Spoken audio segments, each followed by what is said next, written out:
Apocalipse capítulo 13 é o capítulo que nós temos que estudar para entendermos melhor o decreto dominical. É um dos capítulos mais extraordinários da Bíblia e nós poderíamos gastar muitas e muitas noites estudando detalhes desse capítulo. Eu falarei alguma coisa, é claro que não vou exaurir tudo o que esse capítulo apresenta, mas eu queria começar aqui no primeiro verso, ou melhor, Apocalipse capítulo 13, ele pode ser iniciado no capítulo 10. E no capítulo 10, versos 1 e 2, eu leio assim: Vi outro anjo forte descendo do céu, envolto em nuvem e com arco-íris por cima de sua cabeça. O rosto era como o sol, as pernas como colunas de fogo, e tinha na mão um livrinho aberto, e pôs o pé direito sobre o mar e o esquerdo sobre a terra. Quem é esse anjo aqui? Quem é que no Apocalipse é descrito vindo com as nuvens? Cristo. No capítulo 4 você tem um arco-íris sobre o trono de Deus. Aqui aparece o arco-íris. No capítulo 1 você tem a cena de um rosto como o sol e as pernas como colunas de fogo. É uma descrição do Cristo glorificado, no capítulo 1, verso 12 em diante. Então, o capítulo 10 de Apocalipse apresenta o próprio Cristo. E aí diz o capítulo 10 de que ele colocou um pé direito sobre o mar e o esquerdo sobre a terra. O que significa essa posição de Cristo, com um pé sobre a terra e um pé sobre o mar? A sua autoridade. A autoridade sobre terra e mar. Isso significa essa posição. Agora, quando chegamos ao capítulo 13, você tem duas bestas. Justamente uma que sai da terra e outra que sai do mar. Por quê? Porque esses poderes estão desafiando a autoridade de Cristo. Então, esses poderes, esses animais, que vamos entender hoje serem poderes, estas bestas, esses animais que saem da terra e saem do mar, era onde Cristo estava com os seus pés, aonde ele estava dominando, e agora esses dois poderes tentam tirar o domínio de Cristo. Esse é o contexto do capítulo 13. Então, nosso desafio hoje é identificarmos essas duas bestas e entendermos mais a respeito de um decreto que juntas elas irão lançar. Versículo 1 diz assim: Vi emergir do mar uma besta que tinha 10 chifres, 7 cabeças, e sobre os chifres 10 diademas, e sobre as cabeças nomes de blasfêmia. Aqui está o primeiro poder que sai do mar. E eu coloquei ali em destaque 3 características. É um animal, uma besta, tem 10 chifres e tem 7 cabeças. Que poder representa este animal em Apocalipse? Há séculos tem sido interpretado esse poder como sendo Roma pagã e Roma papal. Essa visão começou há muitos séculos, na época da Reforma Protestante, lá no século XVI. Isso já foi estudado e nessa direção já foi apontada. Tivemos uma publicação de um livro de Sir Isaac Newton em 1733. Ele fez um comentário sobre as profecias de Daniel e Apocalipse. E Isaac Newton afirmava que o poder de Daniel 7, que é a mesma besta de Apocalipse 13, era o bispo de Roma. Será que a profecia apoia esta ideia? Nós vamos ver alguns textos e entendermos. A primeira coisa que a gente tem que se perguntar é: o que significa este animal, esses chifres e essas cabeças? Esses símbolos podem ser aplicados a Roma em suas duas fases, pagã e papal, imperial e religiosa.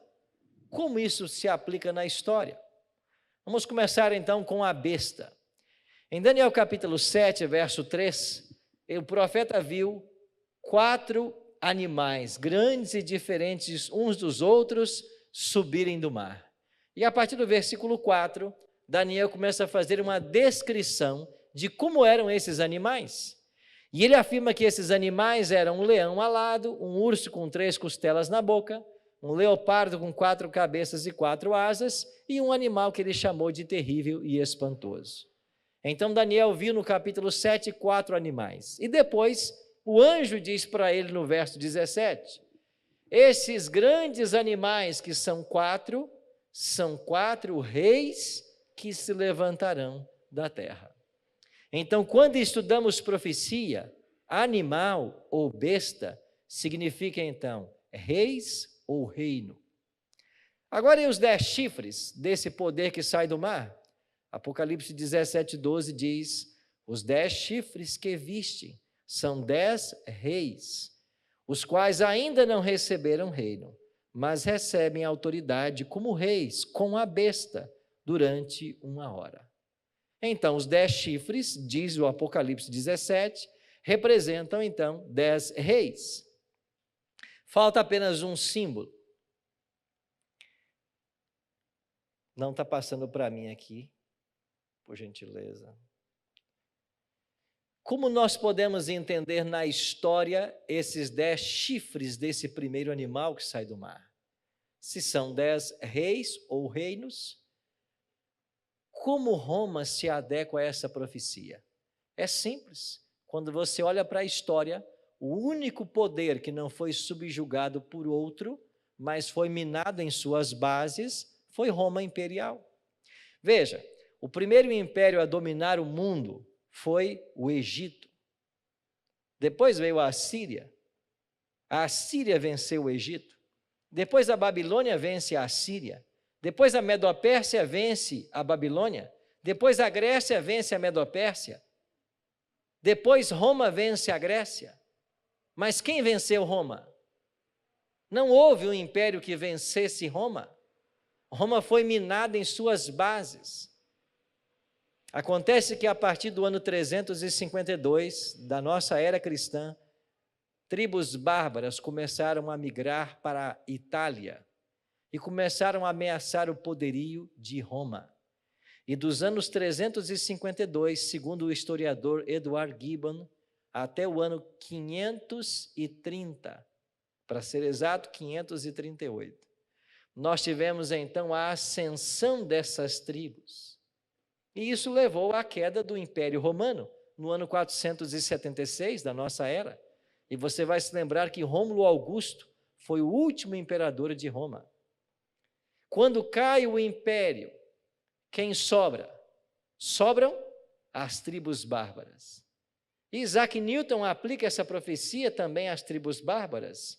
E segundo Isaac Newton em seu livro, Historiadores Modernos, você nota pouca diferença dos nomes das tribos, mas todos concordam que foram 10 as tribos que minaram o Império Romano. Então, os 10 chifres desse primeiro animal falam de que esse poder imperial, esse poder político cairia, e ao cair, ele daria lugar a uma nova fase, uma fase religiosa. E quando sai de cena o imperador romano, quem é que entra em cena? O bispo de Roma. E é por isso que o título usado hoje pelo Papa, Sumo Pontífice, era um título do imperador. Então, no passado, o Sumo Pontífice, que em latim quer dizer o máximo construtor de pontes, era o imperador. E esse título sai do imperador e agora vem para o bispo de Roma. Então a profecia vai se aplicando claramente, e falta agora apenas as 7 cabeças. Esta besta que sai do mar possui 7 cabeças, e o que elas representam? Apocalipse 17, 9 e 10 responde: aqui está o sentido, quem tem sabedoria. As 7 cabeças são 7 montes, nos quais a mulher está assentada. São também 7 reis, dos quais 5 caíram, um existe e o outro ainda não chegou. E quando chegar, tem que durar pouco tempo. O que seriam então essas 7 cabeças desse poder? 7 montes e também 7 reis. Quais são esses 7 reis? São impérios que perseguiram ao longo da história o povo de Deus, a começar pelo próprio Egito. E aqui estão as 7 nações. Agora compara a história antiga com o que o Apocalipse está dizendo. João escreveu claramente: esses 7 chifres, melhor, essas 7 cabeças, são 7 reis, dos quais 5 caíram. João está dizendo isso no final do 1º século da era cristã. E quais os impérios que haviam caído no 1º século? O Egito, a Assíria, a Babilônia, a Medopérsia e a Grécia. Ele diz mais: um existe agora. E quem é que existia no final do 1º século? Roma imperial. Inclusive João estava preso na ilha de Patmos por ordem do imperador Domiciano. E ele diz: um ainda não chegou. E quem é que não havia chegado? Roma papal, que só se estabeleceria com a queda do império. Você percebe como a profecia caminha aliada à história? Deixa eu abrir um parêntese aqui, para você que está nos assistindo em casa. Hoje você vai encontrar muitas escolas de interpretação profética. Nós temos 4 principais. Temos a escola preterista, a escola futurista, a historicista e a idealista. Mas quando você fala em interpretação profética, a escola preterista pega tudo que você estuda na Bíblia e quer dizer que aconteceu num passado longínquo. Então isso não interessa para você. A escola futurista pega a profecia de Daniel e Apocalipse e joga para um futuro distante que nós também não atingiremos. Isso nada interessa para você. A escola idealista de igual forma. Agora, a Igreja Adventista do Sétimo Dia entende a profecia e a interpreta à luz da escola historicista. Por quê? Porque nós entendemos de que o melhor intérprete da profecia é a história. Olha para a história. 5 caíram, um existe, um ainda não chegou. E todas essas 7 nações, ou esses 7 poderes, foram opressores do povo de Deus. Começa aqui com o Egito, 400 anos de escravidão. Vai para a Síria, destruiu as 10 tribos do norte de Israel, no ano 722 a.C. Vai para a Babilônia, escravizou por 70 anos as 2 tribos que sobraram. Vai para a Medopérsia, perseguiu o povo de Deus nos dias da rainha Estéria e do rei Assuero. Vai para a Grécia, profanou o templo dos judeus através de Antíoco Epifânio e perseguiu os judeus. E vai para Roma, império, crucificou o próprio Cristo. E quando nós chegamos em Roma papal, o que acontece? Um poder opressor e perseguidor, que perseguiu os cristãos por séculos, como nós veremos daqui a pouco. Isaac Newton já falava lá no século XVIII, várias das coisas que eu estou apresentando para vocês. Quando chegamos ao versículo 2, Apocalipse 13 diz de que essa besta que sai do mar, que nós entendemos ser Roma pagã e papal, ela se assemelha ao leopardo, ao urso e ao leão, os animais que eu apresentei para vocês lá de Daniel capítulo 7. Agora, por que é que não aparece aqui o animal terrível e espantoso? Porque o animal terrível e espantoso é também um símbolo de Roma. Então, este animal terrível e espantoso do capítulo 7 de Daniel e a besta que sai do mar de Apocalipse 13 falam de um mesmo poder. Agora, por que é que esse 4º animal e por que essa besta que sai do mar tem semelhança com o leão, com o urso e com o leopardo? Na profecia de Daniel, o leão simboliza a Babilônia, e de Babilônia, Roma copiou o orgulho e a altivez. O urso representa a Medopérsia, e dos medos e persas, Roma copiou o dia de adoração ao sol, porque foi lá no Império Medo-Persa que surgiu o mitraísmo, e os mitraítas são na história mundial os primeiros adoradores do sol. Daí veio a guarda do domingo. E qual é a semelhança que Roma tem com o leopardo, que significa a Grécia? Dos gregos, Roma herdou a adoração de imagens, os deuses e os ídolos. E assim como na Grécia você tinha um deus para cada estação, para cada sentimento, hoje Roma tem um santo para cada dia do ano, um santo para cada causa.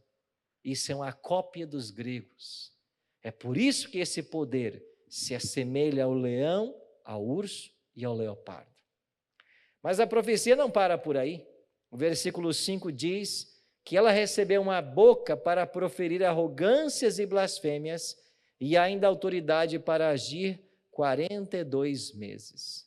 Se estamos falando de profecia, eu tenho que entender que este é um tempo profético. E quanto que dá 42 meses? Basta você multiplicar por 30, porque no calendário judeu você tem 12 meses com 30 dias.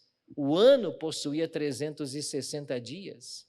E se multiplicarmos 42 vezes 30, você chega a 1.260 dias. Em profecia, de acordo com Números 14, 34 e Ezequiel 4, 6 e 7, cada dia equivale a um ano. Então você tem exatamente um período de 1.260 anos de supremacia papal. Não está passando para mim aqui o slide. Você tem 1.260 anos de supremacia papal. Vá para a história. É exatamente isto. Em 1798, a história diz que no dia 15 de fevereiro daquele ano, os generais Berthier e Servani aprisionaram o Papa Pio VI por ordem de Napoleão Bonaparte. 15 de fevereiro de 1798. Agora volta exatamente 1.260 anos na história e você chega no ano 538.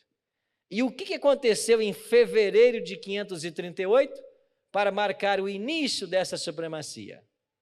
Expulsa de Roma a última tribo ariana que ameaçava a hegemonia do Papa, os ostrogodos, expulsos em fevereiro de 538. Agora, é lógico que o papado não tinha toda a autoridade em 538, mas o caminho foi aberto para a sua atuação. E ele foi num crescente ao longo dos séculos, e quando chegamos ao 11º, 12º e 13º séculos, nós temos o ápice do poder papal. Quando o Papa é colocado como um Deus sobre a terra. Quando nesse mesmo período se estabelece o pior dos estratagemas de Satanás, a Santa Inquisição. E como resultado da Santa Inquisição, milhares e milhares de pessoas foram mortas.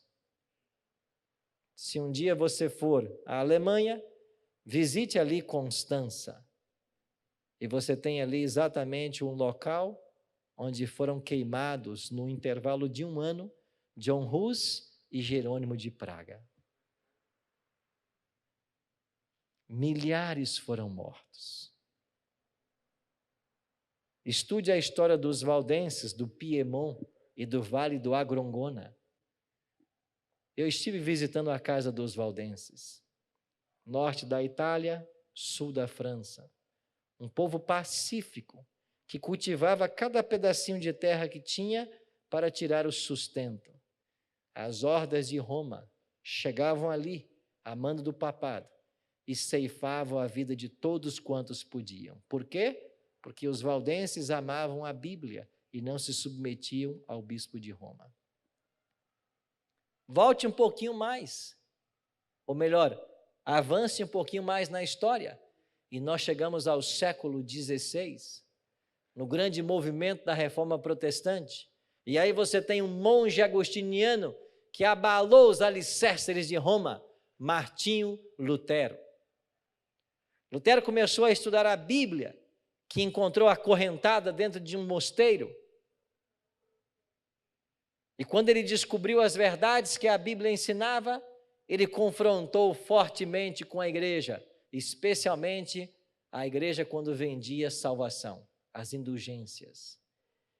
E no dia 31 de outubro de 1517, Lutero vai lá para a porta do castelo de Wittenberg e prega aquilo que nós chamamos as 95 teses contra a venda de indulgências.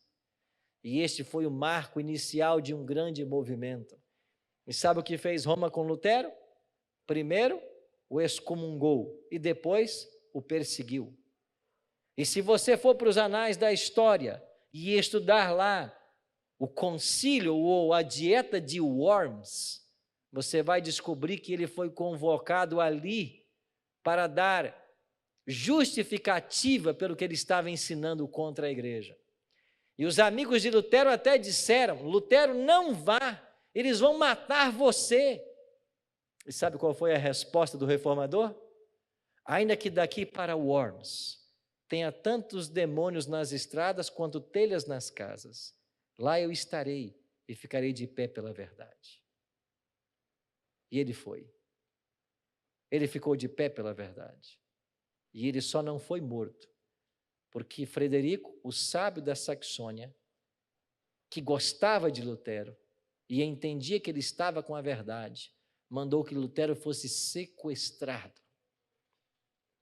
E esse Frederico Sábio era um homem que eu aprendi a admirar. E sabe o que disse Frederico Sábio para os seus soldados?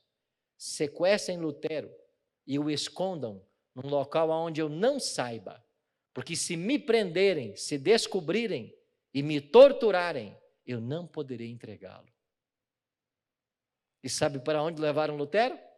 Para o castelo de Wartburg, no alto de uma colina. Eu fui visitar esse castelo. E sabe o que tem lá no alto desse castelo até os dias atuais? A sala onde ficou hospedado Lutero, que assumiu o pseudônimo de Seu Jorge. E naquela sala, enquanto os inimigos da reforma achavam que Lutero estava morto, Lutero estava traduzindo o Novo Testamento da língua latina para o alemão. E em 10 meses, ele traduziu o Novo Testamento. E lá, naquele mesmo quarto onde Lutero se hospedou, você vai encontrar, segundo os guias turísticos dali, uma mancha na parede do quarto. E segundo a história conta, foi porque enquanto ele traduzia a Bíblia, o diabo apareceu para ele, para atrapalhar o trabalho. E ele pegou o tinteiro que ele usava e arremessou contra o diabo. E lá na parede estão as marcas do tinteiro. E o Novo Testamento chegou na Alemanha, na língua do povo. Isso foi um salto para a reforma. Mas eles tentaram matá-lo. Deus protegeu a vida desse homem. Finalmente Lutero se casou. E teve 6 filhos. E morreu lá em Wittenberg como professor da universidade.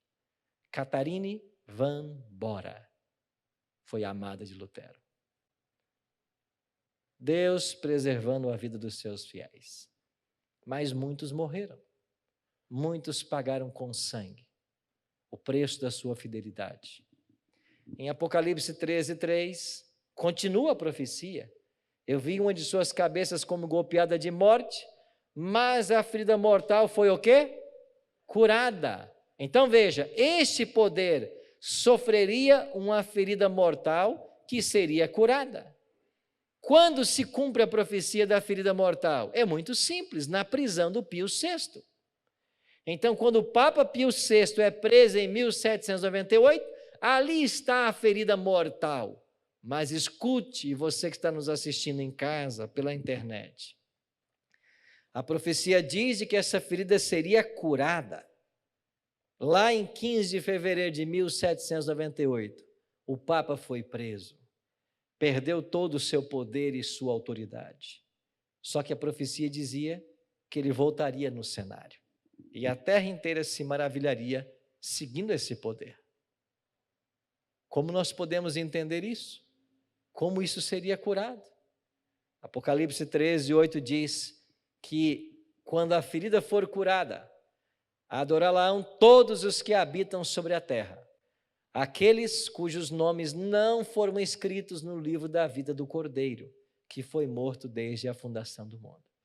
Então a autoridade, o poder, a hegemonia que esse poder teve na Idade Média, voltará, segundo as profecias do Apocalipse. Mas como isso será possível? Basta você olhar para a história. E ao longo da história dos papas, nós vemos sempre uma briga pelo poder e pela supremacia. E isso está acontecendo e nós estamos testemunhando o que está acontecendo na história, da autoridade desse poder. Eu não sei se você tem conhecimento desse material, que já tem traduzido para o português, mas esta obra, O Papa e o Concílio, é uma obra que você poderia se interessar por ela. Ela foi traduzida do alemão para o português pelo baiano Rui Barbosa. Um alemão que usou o pseudônimo de Janus, escreveu a respeito da autoridade dos papas e das suas prerrogativas, ou pelo menos do que eles abrogavam na Idade Média, e eles se consideravam verdadeiros deuses. E Rui Barbosa traduziu essa obra para o português, e ela ensina claramente de que os papas se consideravam deuses, e que todos deveriam adorá-los. Ele documenta nessa obra. E Rui Barbosa prepara uma introdução, que é o volume 1, só que a introdução de Rui ficou mais grossa que a própria obra. Então, o volume 1 é a introdução de Rui Barbosa, e o volume 2 é a obra em si. Eu motivo você a conhecer mais desses documentos. Então, para que esse poder volte à ascensão, vai haver uma união. De quem? Da segunda besta com a primeira. Mas quem é essa besta que sai da terra? Nós interpretamos esse poder como sendo os Estados Unidos da América do Norte. Vamos ver se a profecia nos ajuda com isso? Apocalipse 13, 11. Vi ainda outra besta emergir da terra. Possuía 2 chifres, parecendo cordeiro, mas falava como dragão. A primeira indicação que nós temos na profecia é que ela possuía 2 chifres. Lembre-se, os Estados Unidos, a maior nação protestante do mundo, surgiu em 2 pilares, ou surgiu fundamentada em 2 pilares: liberdade civil e liberdade religiosa, separação da igreja e do Estado. E você conhece a história do surgimento desse poder que prega a liberdade, mas vai chegar o dia de que essa liberdade será cerceada e ela vai deixar a aparência de cordeiro, que no Apocalipse é Cristo, então é uma aparência religiosa, e vai começar a falar como dragão, diz o verso 11, e o dragão é Satanás, ou seja, ela vai apresentar-se como um poder opressor. Como isso vai acontecer? Olhe para a fundação dos Estados Unidos. Eles saíram lá da Europa, os cristãos perseguidos pelo papado. Estamos falando do século 17. E numa pequena embarcação chamada Speedwell, eles começaram a viagem. Quando esse velho barco chegou no sul da Inglaterra, não havia condições de prosseguir. E eles trocaram de barco, deixaram o Speedwell e pegaram o Mayflower. E esse barco, com cerca de 100 pessoas, deixou uma cidadezinha no sul da Inglaterra chamada Plymouth. E depois de vários dias cruzando o Atlântico, eles chegaram nas praias do novo continente. E eles chamaram agora este novo continente de New England, uma nova Inglaterra. E eles chamaram este local em especial de Plymouth, o mesmo nome da cidade de onde eles saíram. Então, Plymouth tornou-se o berço da civilização dos Estados Unidos da América do Norte. E se você vai hoje visitar Plymouth Plantation, o local onde eles aportaram, conta a história de que uma pedra foi ali colocada para marcar exatamente o local aonde eles desembarcaram. E ali existe um monumento construído e na pedra está escrito 1620, porque foi exatamente nesse ano que os pais peregrinos chegaram nesse continente. Começou-se uma colonização, organizaram-se as 13 colônias e em 1776 eles alcançaram sua independência. Agora o que acontece com esse poder? Versículo 12. exerce toda a autoridade da primeira besta na sua presença e faz com que a terra e os seus habitantes adorem a primeira besta cuja ferida mortal fora curada. Então será os Estados Unidos da América do Norte, será esta nação que vai levar o mundo a adorar o papado. Como isso será feito? Apocalipse 13, 16 e 17 responde: a todos, os pequenos e grandes, os ricos e os pobres, livres e os escravos, faz que lhes seja dada certa marca sobre a mão direita ou sobre a fronte, para que ninguém possa comprar ou vender, senão aquele que tem a marca, o nome da besta ou o número do seu nome. Sabe o que é isto? Um decreto que vai ser imposto para que as pessoas adorem a besta. O decreto dominical. A santificação do primeiro dia da semana. Isso vai começar lá, pelos Estados Unidos, e vai se espalhar pelo mundo inteiro. Os dois poderes vão se unir. E a conversa diplomática entre Casa Branca e Vaticano já é um capítulo na história. Lá em 1951, foi levada uma proposta ao Senado norte-americano para que houvesse uma união desses poderes, uma união política. E houve uma confusão tão grande no Senado que a sessão teve que ser cancelada. 1951. Mas nada como o tempo para fazer esquecer as coisas. E quando chegamos na década de 1990, nós temos a relação diplomática consumada através do Papa João Paulo II e de Ronald Reagan. Por que o domingo tornar-se-á o elemento aglutinador para esta união? O Papa já tem defendido isso há séculos. Isso não foi diferente com João Paulo II, que no seu pontificado publicou esta obra, Dies Domini, o dia do Senhor. E olha o que diz essa encíclica papal do Sumo Pontífice João Paulo II sobre a santificação do domingo. E nesta carta papal está todo o embasamento que eles usam para tentar dizer que o domingo é o dia santo na Bíblia. Resultado, esta união, ela vai acontecer. Inclusive a revista Time, naquela década, parece que, seguindo as profecias de Apocalipse, colocou como matéria de capa Reagan e João Paulo II e intitulou a matéria A Santa Aliança. William Wilson foi nomeado primeiro embaixador no Vaticano. E nós temos agora o início das relações diplomáticas entre esses dois poderes. Isso jamais foi percebido antes. Ou seja, o mundo está se polarizando. E o que vai acontecer? A humanidade será dividida entre dois grupos. Aqueles que vão aceitar o selo de Deus, e nós estudamos ontem sobre o selamento, sábado sobre o selamento, e aqueles que vão aceitar a marca da besta. Então, o que finalmente será a marca da besta de Apocalipse 13? É a crença que o domingo é o dia santo, é a assimilação desse conceito. E o mundo vai ser dividido entre os guardadores do sábado e os guardadores do domingo. E eu e você teremos que escolher de que lado ficar. E sabe o que vai acontecer mais?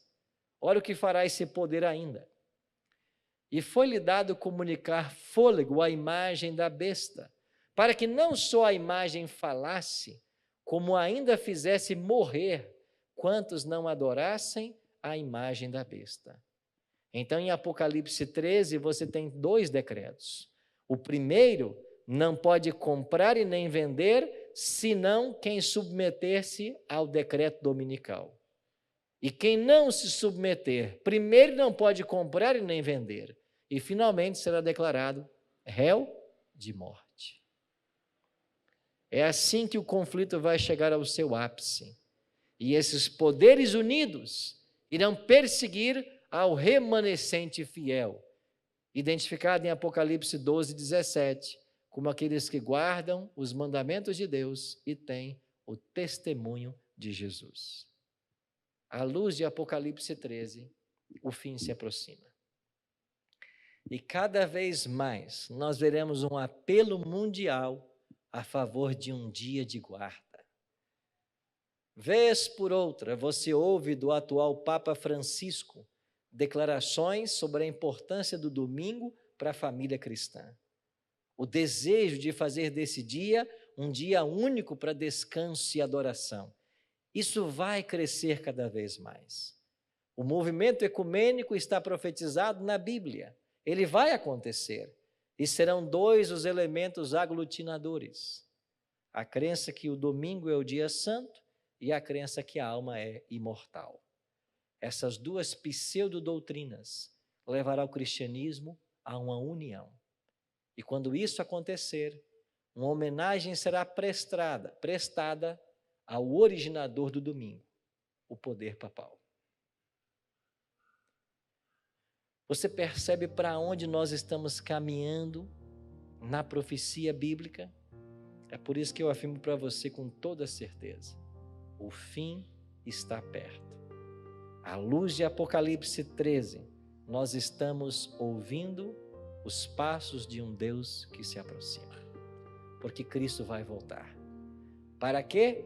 Para dar fim a esses dois poderes.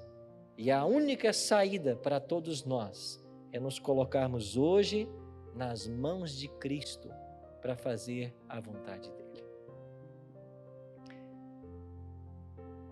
A história vai se repetir. A autoridade que gozou esse poder na Idade Média, ela vai ser mais uma vez alcançada. E quando isso acontecer, as fogueiras se reacenderão novamente. Surgirá no meio do remanescente um movimento de reforma jamais visto. O evangelho vai avançar com poder, o poder da chuva serôdia, conforme estudamos ontem. Mas enquanto o evangelho avança com poder na sua pregação, intensidade também haverá na perseguição. E todos nós precisamos escolher de que lado vamos ficar. Cristo nunca prometeu que o caminho seria fácil. Ele sempre disse que o caminho estreito era o que conduz à vida, não caminho largo, não caminho das facilidades. Pode ser que muita coisa que eu estou apresentando hoje seja nova para você, mas eu queria que você agisse como os bereanos, lá do livro de Atos, que ao receberem a palavra, eles foram examinar com toda a avidez para saber se de fato as coisas eram assim. Hoje eu recebi uma ligação de uma mulher. Ela dizia para mim que assistiu os programas ontem e ontem de ontem. E ela disse assim: pastor, quando eu me pronunciei, dizendo que eu acreditava na santidade do sábado e na vigência da lei de Deus, começou na internet um movimento contra o que eu estava falando. E começaram acusações pesadas contra os adventistas. Mas ela disse uma coisa para mim que me marcou. Ela disse: pastor, mas eu já estou consciente de que o sábado é verdade, porque eu já li a Bíblia e não tem nenhum texto nela que fale sobre a santidade do domingo. É isso mesmo, nenhum. Mas eu posso dar para você 104 textos que falam sobre o sábado e a sua santidade. Agora você tem que escolher. Você vai ficar com a palavra de Deus, com a Bíblia, ou você vai ficar com a tradição, com aquilo que você aprendeu, ou com aquilo que a igreja te ensinou até hoje? É uma escolha tua. Finalmente, salvação é uma questão de opção. Aqui ninguém vai ser forçado a nada. E nem a nossa função como igreja é fazer isso. A nossa função é apontar o caminho.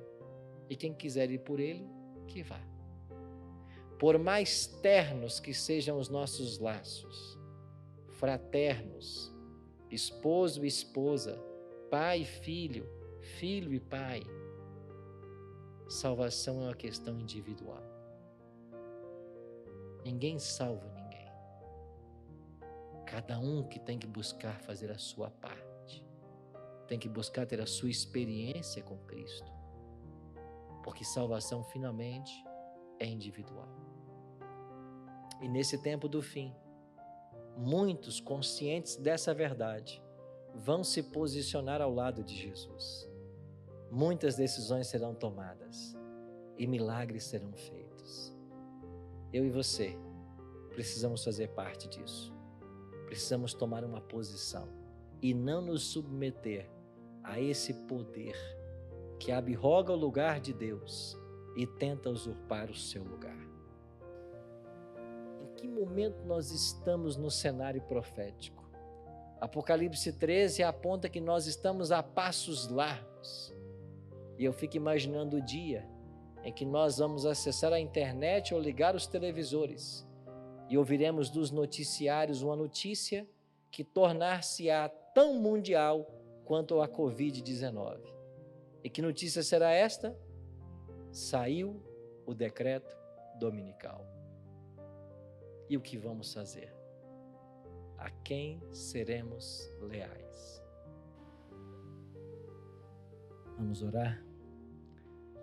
Pai querido, muito obrigado porque ao abrirmos o capítulo 13 de Apocalipse, nós percebemos claramente que o Senhor está na condução da história. A história nos confirma a identidade desses dois poderes que se unirão em breve para a promulgação de um dia de descanso, que não é o teu sábado. Mais uma tentativa de frustrar teus planos e de contrapor-se à tua verdade. Sabedores desses acontecimentos, nos ajuda hoje a fazer o devido preparo, abrindo nosso coração para que o Senhor possa nele morar e recebendo o teu Espírito para sermos fortalecidos em todos os momentos, no nosso preparo para a vida eterna. Abençoe todos os queridos que estão aqui conosco e os que nos assistem pela internet. Que o teu Espírito trabalhe em cada coração e que em breve nós vejamos lindas decisões para o teu reino.